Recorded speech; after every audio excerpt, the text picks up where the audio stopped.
FC 바르셀로나는 한국의 응원의 마음을 전합니다. 대한민국 모두 힘내시고 건강하세요. 스페인 축구클럽 바르셀로나 공식 계정에 그래도 위안이 되는 한국 응원 내용입니다. 그런데 그 밑에 달린 알파벳이지만 읽기 어려운 댓글들이 가득합니다. 베트남 사람들인데 반미라는 단어가 많이 보이는 조롱성 댓글입니다.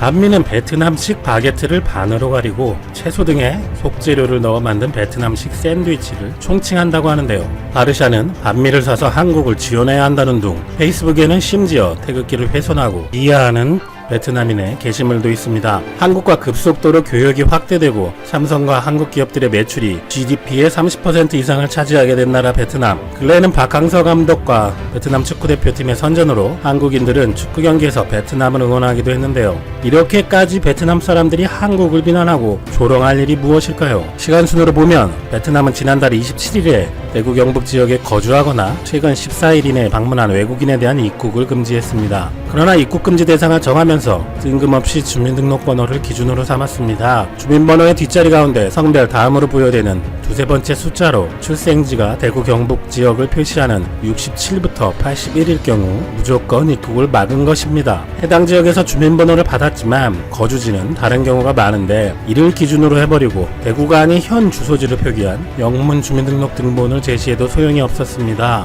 이어 베트남은 한국인 무비자 입국 중단을 결정했고 28일 저녁부터는 하노이에 도착한 한국인 승객들을 군사시설에 강제 격리하기도 했습니다. 또 29일에는 하노이행 아시아나 항공편의 하노이 노이바이 공항에 착륙을 불허하고 대신 3시간가량 떨어진 꽝린성 번동공항을 이용하라는 일방적인 방침을 전달했습니다. 이미 이륙했던 항공기는 회항해야 했고 또 현지에서 입국 금지되어 억류되다시피 하여 이 비행기가 도착하면 한국으로 돌아올 예정이었던 286명의 한국인들도 어쩔 수 없이 더 체류해야 했고 대한항공과 아시아나항공의 빈 비행기를 보내고서야 겨우 돌아올 수 있었습니다. 이에 1일 외교부 아세안 국장이 주한 베트남 대사를 초치해 항의했고 주 베트남 대사도 베트남 보건 처관을 면담해서 과도한 부당 조치가 철회되도록 강력히 항의했다고 밝혔습니다. 이런 일련의 과정에서 한국인들의 여론은 갈립니다. 오히려 철저히 차단을 하지 않은 우리나라의 현실에 빗대어 자국민의 안전을 위해서 한 베트남의 대처는 이해가 간다는 의견도 많습니다. 사실 베트남의 상황을 먼저 살펴보면 베트남 보건부는 이미 2월 초부터 63개 대도시와 지방성에 대해 2주간 초중고교 휴교령을 내리는 등 아시아 역내에서 가장 강력한 휴교 조치를 단행했었고 하노이시 허주민시는 이를 더 연장해 3월 중순까지 휴교 기간을 유지하기로 29일 발표했습니다. 더구나 베트남 정부는 한국 대구 경북에서 일하는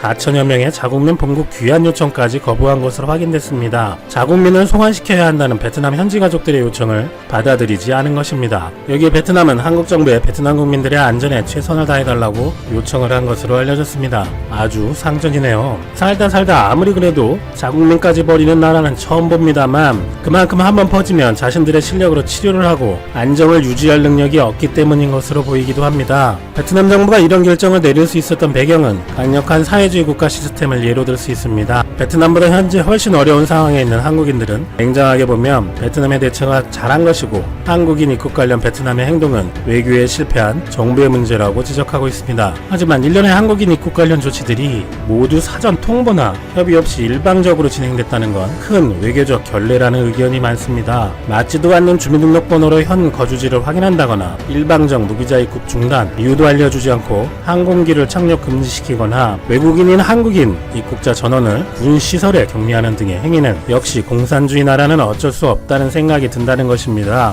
사실 입국 제한을 한다고 해도 대부분의 나라는 언제부터 하겠다고 명확히 발표하고 시행에 들어가며 이스라엘도 사전 공지가 없던 것으로 외교부의 항의로 입국 금지를 취소했다가 다음날 정식으로 발표하고 전 세계로 한국인을 돌려보내고 그 비용은 이스라엘에서 부담했습니다. 그런데 베트남인들이 저렇게 FC 바르셀로나 계정에까지 가서 악플을 올리고 조롱하는 이유도 한국인의 거만함과 한국 언론의 허위보도 때문이라는 의견도 있는데 어떻게 된 것인지 사실관계를 파악해보겠습니다. 베트남인들은 그들의 세금으로 한국인들을 4성 호텔에 머물게 했으며 반미 말고도 한국보다 좋은 도시락을 제공했다고 하며 한국인들은 하루 종일 먹고 싶어하고 불평을 한다고 비난을 하고 있습니다. 그런데 사실은 아무 설명 없이 여권을 압수당하고 자물쇠로 잠근 병원에서 머물러야 했으며 아침 식사로 반미를 받았습니다. 있습니다. 4성 호텔에 머물지도 않았고 그 도시락도 사실은 한국 영사관과 한인회에서 제공한 것이었습니다. 또 베트남에서 아침밥으로 준 반미는 자기들의 자부심 있는 전통 음식인데 빵 조각이라고 했다는 이유로 가장 화가 난 것 같습니다. 그런데 사실 반미는 자기들도 대충 때우는 거지 정식 아침 식사는 아니고, 만약 우리나라에서도 외국인에게 아침 식사로 샌드위치나 삼각김밥만 몇 개 주면 부실하다는 말은 당연히 나올 것입니다. 아무리 전통에 자부심이 있어도 샌드위치급은 샌드위치급이지 갑자기 열량이 확 올라가고 속이 든든해지는 한 끼 식사가 되는 것은 아니라는 거죠. 그래도 돌아가는 날에야 다낭시 인민위원장은 승객들의 마지막 끼니로 가장 좋은 식사로 준비하라고 지시했고, 베트남 측은 순댓국을 포장해 한국 국민들에게 제공했다고 합니다. 이런 베트남 당국의 일방적 조치와 베트남인들의 한국에 대한 부정적 감정은 양국 모두에 안 좋은 영향을 끼칠 수 있습니다. 삼성은 베트남에 또 하나의 삼성공화국을 세웠다라고까지 말이 나옵니다. 베트남에서 삼성이 차지하는 존재감은 먼저 숫자로 나옵니다. 베트남은 수출의 71%를 해외 기업이 하는데 이 가운데 삼성이 40% 이상입니다. 삼성전자 베트남 법인의 2018년도 수출액은 600억 달러에 이르는데 베트남 전체 수출액의 3분의 1에 육박합니다. 삼성에게도 베트남은 큰 비중을 차지하고 있어서 삼성전자 베트남 법인의 경우 지난해 21조 원의 매출액과 1조 8천억에 가까운 순이익을 나타냈고, 타이용우엔성의 제2공장 법인은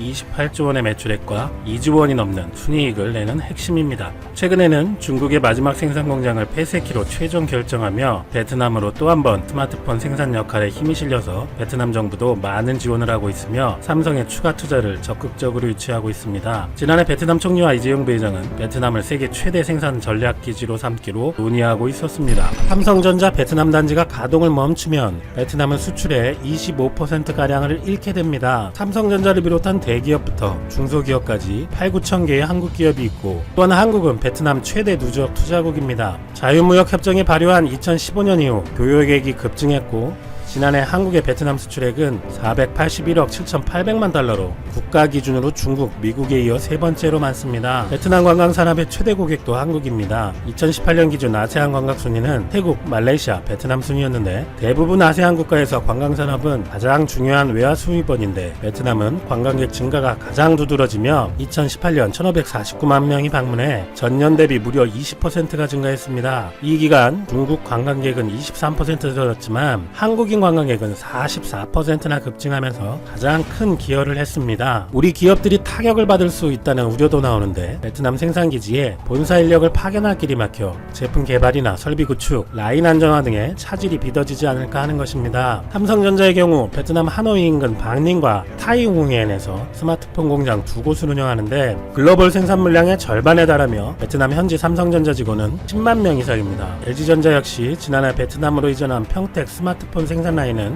아직 현지화 과정이 한창이라는 점이 부담입니다. 아시안 니케이 리뷰는 삼성전자가 이달 초 베트남 공장의 생산 능력을 최대로 끌어올려 가동 중이라고 밝힌 가운데 차질이 생길 수 있다며 대중국 무역을 줄이면서 베트남에 투자를 늘려왔던 한국 기업의 이번 결정은 당혹스러울 것이라고 분석했습니다. 이렇게 한국 베트남 관계에서 중국을 넣어보면 한 베트남 모두에게 서로는 중요한 국가입니다. 제조업 기반을 육성하려는 베트남 정부에 중국은 늘 걸림돌인데 경쟁국인 중국산 공업용 주자는 한 달 가고 베트남산은 일주일이면 망가진다라는 말이 있습니다. 게다가 중국산은 값도 쌉니다. 지난해 중국이 베트남 투자국 1위였고 중국은 베트남의 제일 교역국임에도 베트남 정부가 늘 탈중국을 부르짖는 것도 이런 이유입니다. 베트남과 중국 공산당끼리 정치적, 경제적, 내밀한 관계도 있겠지만 현 상황에서 양국은 갈등 관계입니다. 엄청난 천연가스가 배정된 베트남의 동해를 중국은 남중국해라 부르며 영유권을 주장하고 있습니다. 한국에게 역시 사드 배치 이후 베트남은 탈중국 후 1순위 선호국으로 친남방 정책의 중요한 국가로 자리매김했고, 이는 수출액, 투자액, 상호 관광교류에서 급속한 성장으로 드러납니다. 이렇게 서로 순망치안의 관계인 한국 베트남 관계가 삐걱거릴 수도 있을 것 같습니다. 현재 정부는 친남방 정책의 성공 사례로 꼽는 베트남의 최소한의 협의, 통보도 없는 이번 조치로 체면이 많이 손상됐다고 느끼고 있고, 그리고 한국인들도 나름 베트남 경제에서 한국의 위상에 자부심이 있었는데 베트남인들의 조롱에 상처를 많이 받을 것으로 보입니다. 그런데 베트남 사람들은 한국인 놀리는 걸 멈추질 않네요. 한국어만 할 줄 알면 월급이 3배 이상 오던 나라 베트남. 양국 모두 좋지 않은 감정이 쌓이는 분위기입니다만 이 상황이 끝나고 나서 한국과 베트남의 관계는 어떻게 바뀔까요? 최근 일본 뉴스를 확인해보면 일본은 혼란의 도가니 그 자체입니다. 일본 국민들은 실고로 불안해하고 있고 일본이 적극적으로 추진했던 관광산업이 붕괴되고 있으며 일본의 기업들은 실적 폭락으로 몸살을 앓고 있습니다. 그런데 이 위기를 기회로 삼아 아베는 C19를 지원하겠다는 명목으로 자신의 뒷주머니를 챙기고 있는 실정이죠. 특히 아베는 임기 막바지라서 한몫 단단히 챙기겠다는 심산으로 작정하고 달려드는 것인지 아니면 원래부터 이렇게 비리가 많았는데 정권 말기라서 이러한 부분이 언론을 통해 더욱 밝혀지는 것인지 내막을 확인할 방법이 없지만 아베에 대한 논란은 갈수록 가중되고 있는 실정입니다. 어떠한 소식인지 확인해 보도록 하겠습니다. 예로부터 머리가 좋지 않으면 손발이 고생한다는 말이 있습니다. 현재 일본의 상황을 보면 그 속담이 꼭 들어맞는 것 같습니다. 일본은 첨단 21세기에 지금도 종이를 이용해 각종 서류를 신청하고 그것을 진행하고 있습니다. 그러니 관공서 직원들이 하루 종일 쉬지 않고 일해도 바쁠 수밖에 없는 거죠. 그러한 일본의 참담한 현실은 지난 6월 1일 교토신문의 취재로 더욱 명확해졌습니다. 교토신문에 따르면 그나마 온라인 신청 서류마저도 엉망이라는 것이죠. 기사에서는 일본 정부가 지원해준 10만엔 온라인 신청서를 다시 종이로 인쇄해서 일일이 대조하고 있는 어처구니 없는 일본의 현실을 보도했습니다. 일반 상식을 가진 사람이라면 이런 의문이 드실 겁니다. 도대체 왜 일본인들은 무엇 때문에 온라인 신청서를 번거롭게 다시 일일이 인쇄해서 대조하는 거지라고요. 그런데 그러한 이유가 있습니다. 일본은 현재 온라인으로 신청한 서류에서 오류가 자주 발생하는데 충격적이게도 그것을 온라인 상에서는 확인할 수 없다는 크나큰 맹점이 있다는 것이죠. 이러면 도대체 무늬만 온라인 신청서인데 이것을 왜 시행하는 건가요? 정말 답이 없는 일본인 것 같습니다. 기사에 따르면 일본 신청 사이트에 가족의 이름과 계좌 등을 입력하면 완료가 되는데 문제는 잘못된 내용으로 신청해도 그대로 입력이 된다고 오류의 이유를 설명했습니다. 그래서 직원들은 대략 오류는 10%가량 되는데 온라인 신청서마다 종이로 인쇄해 눈으로 오류가 없는지 직접 확인할 수밖에 없다며 책상에 수북이 쌓인 서류를 보고 한숨을 내쉬었습니다. 이렇게 관공서마저도 혼란의 도가니인 상태죠. 하지만 아베의 비리에 비하면 이런 것은 큰 뉴스도 아니었습니다. 일본 포털을 확인해보면 아베의 비리가 우후죽순 터지고 있습니다. 특히 최근에 C19를 극복하기 위해서 일본에서는 정말 막대한 예산을 쏟아붓고 있습니다. 따라서 일본은 그와 더불어 용도를 확인할 수 없는 불투명한 예산도 기하급수적으로 증가했습니다. 지난 6월 4일 일본 매체 문춘 온라인에 따르면 지속화 급부금 중에서 769억엔을 수주한 기업이 서비스 디자인 추진협회라는 실체가 전혀 없는 유령법인이었습니다. 지속화 급부금은 지난해보다 수입이 줄어든 중소기업 등에게 최대 200만엔을 지급하고 프리랜서를 포함한 개인 사업자에게는 최대 100만엔을 지급하는 사업입니다. 그러나 769억엔은 일본의 최대 광고회사 중의 하나인 덴츠를 거쳐 다시 재배당되는데 도대체 어디에 쓰이는지 정확히 확인하기 어려운 불투명한 예산이라고 합니다. 지난 6월 8일 아사히게 TV에 따르면 일본의 야당 의원들은 업무 내용도 없는데 중간에서 돈을 받아 챙기는 것이냐고 문제를 삼았습니다. 그러자 광고회사 덴츠는 이에 대해서 이렇게 주장했습니다. 서비스 협회의 위탁 비용 20억엔에 대해서는 은행 송금 202만 건 분량에 달하는 수수료 15억 5,540만엔 그리고 21명 직원의 인건비로 1억 1,800만엔이 들어간다는 것이죠. 또한 재위탁을 받은 덴츠는 그룹 차원에서 사업 전체에 프로듀스나 홍보, 시스템 개발 등을 담당한다고 밝혔습니다. 그리고 덴츠는 749억엔 가운데 덴츠그룹 5개사에 645억엔을 외주할 것이며 나머지 104억엔을 덴츠의 비용으로 예상하고 있다는 것이죠. 그냥 중간에 거치는 것만으로 104억엔, 원화로 1150억엔을 챙기는 것입니다. 이에 대해 경제산업상은 지난 6월 8일 지속화 급부금의 수속에 관한 업무 등의 경비에 대해서 외부의 전문가를 포함시켜 중간검사를 실시한다고 발표했습니다. 하지만 비리가 드러났음에도 불구하고 저렇게 당당하게 나오는데 과연 중간검사가 잘 될 가능성은 무척 낮죠. 둘째, 지난 6월 6일 아사히 신문에 따르면 캐시리스 현금 포인트 환원 사업 역시 덴치라는 회사에 307억엔을 재위탁한 것으로 밝혀졌습니다. 지속화 급부금과 마찬가지로 일본의 경제 산업성에 민간 위탁 문제가 더욱 확산되고 있는 것이죠. 내용을 확인해보면 현금 결제의 포인트 환원 사업을 담당하는 캐시리스 추진협의회가 경제 산업상으로부터 339억엔을 사무비로 받았는데 그 금액 중에서 93%에 해당하는 316억엔을 다시 덴츠와 정보 시스템 업체인 노무라 종합연구소 감사법인에게 재위탁한 것이죠. 여기서 덴츠는 그 금액 중에서 307억엔을 차지한다고 합니다. 기사에 따르면 이러한 수법은 지속화 급부금과 같은 구조인데 여기서는 캐시리스 추진협의회라는 법인을 통해서 불투명한 예산을 확보하고 있었던 거죠. 포인트 환원은 지난해 소비세를 8%에서 10%로 올리자 소비 침체를 방지하는 목적으로 지난해 10월부터 일본인들이 등록한 중소점포에서 현금 없이 쇼핑을 하면 세금을 포함해 가격의 5%를 포인트로 환원해주는 정책입니다. 대기업 프랜차이즈 경우는 2%를 포인트로 환원해주죠. 기간은 지난해 10월부터 2020년 6월 말까지이며 일본 정부는 사업비로만 총 7,750억엔, 원화로 8조 5천억에 달한다고 합니다. 그런데 이렇게 예산을 엉뚱한 곳에 사용하고 있으니 일본의 소비가 살아날 리가 없습니다. 셋째, 일본 정부는 C19 때문에 무너져 내리고 있는 관광 음식 사업 등을 지원하기 위해서 고투 캠페인을 시작했습니다. 그런데 여기서도 비리가 터져 나왔습니다. 고투 캠페인의 총 사업비는 1조 6,794억엔으로 2020년도 1차 추경 예산에 포함되었습니다. 이를 통해 일본은 관광과 식사, 그리고 이벤트 등 3개 분야에서 포인트, 할인 쿠폰 등을 배포하는 것뿐만 아니라 상가들 스스로 이벤트 개최와 관광 상품을 개발할 수 있도록 지원하는 사업이죠. 그런데 지난 6월 8일 마이니치 신문에 따르면 고투 캠페인 전체 사업의 약 20%에 해당하는 3,095억엔, 원화로 3조 4천억에 달하는 금액을 사무 위탁비로 책정한 것입니다. 솔직히 사무를 위탁할 필요도 없이 국가가 곧바로 지원하면 되는 것인데 중간에 민간 업체를 끼워 넣어 예산을 나눠 먹겠다는 뜻으로 풀이됩니다. 그렇게 되면 소중한 국민들의 혈세가 이상한 곳으로 쓰이게 되는 거죠. 따라서 사무 위탁을 하는 업체는 그냥 앉아서 돈이 넝클채로 들어온다는 뜻입니다. 당연히 일본의 야당 의원들은 말도 되지 않는다며 강력하게 항의했습니다. 하지만 마이니치 신문 등에 따르면 스가 관방장관은 이렇게 말했습니다. 위탁업체 공모 절차를 취소하고 다시 받도록 하겠다. 따라서 사업 개시가 전체적으로 늦어지는 것은 불가피하다고 말했습니다. 그러나 사업비 전체의 20%에 해당하는 사무 위탁비의 예산에 대해서는 감액을 전혀 생각하지 않고 있다라고 당당히 말한 것이죠.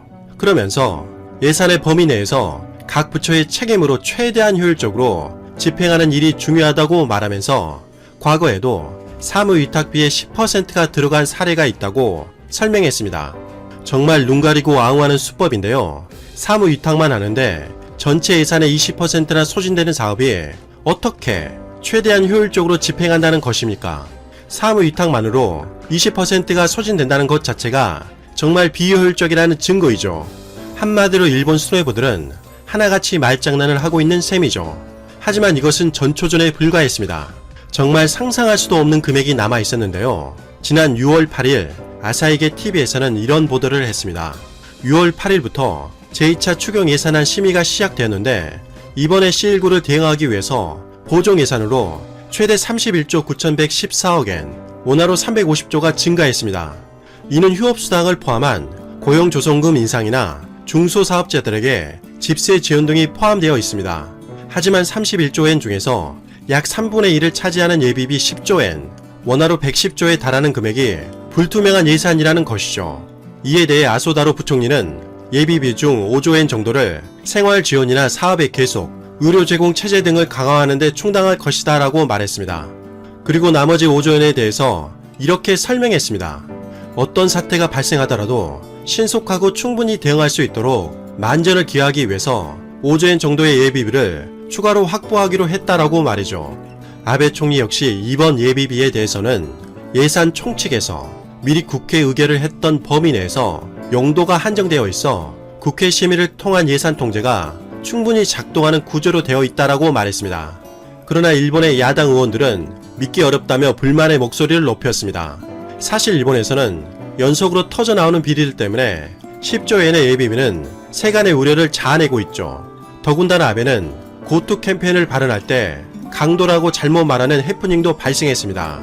아베는 빠르게 고투라고 다시 정정했지만 야당 의원들 입에서는 실소가 터져나왔다고 합니다. 일본에서는 강도를 고토라고 발음하기 때문에 나온 실수라고 합니다. 일본인들의 강도 발음은 다음과 같습니다. 強盗、強盗、 하지만 일본 인터넷상에서는 아베 스스로 강도 캠페인이라는 것을 인정했다며 일본 네티즌들이 비아냥대고 있다고 기사에서는 지적하고 있습니다. 이렇듯 일본에서는 각종 비리들이 쏟아지고 있습니다. 따라서 일본은 20년 후에 쇠락하는 것이 아니라 어쩌면 근시일 내에 쇠락하게 될지도 모르겠습니다. 이상 가치왕 채널이었습니다. 지금까지 시청해주셔서 진심으로 고맙습니다. 시청자님들 항상 건강하시고 복 많이 받으세요.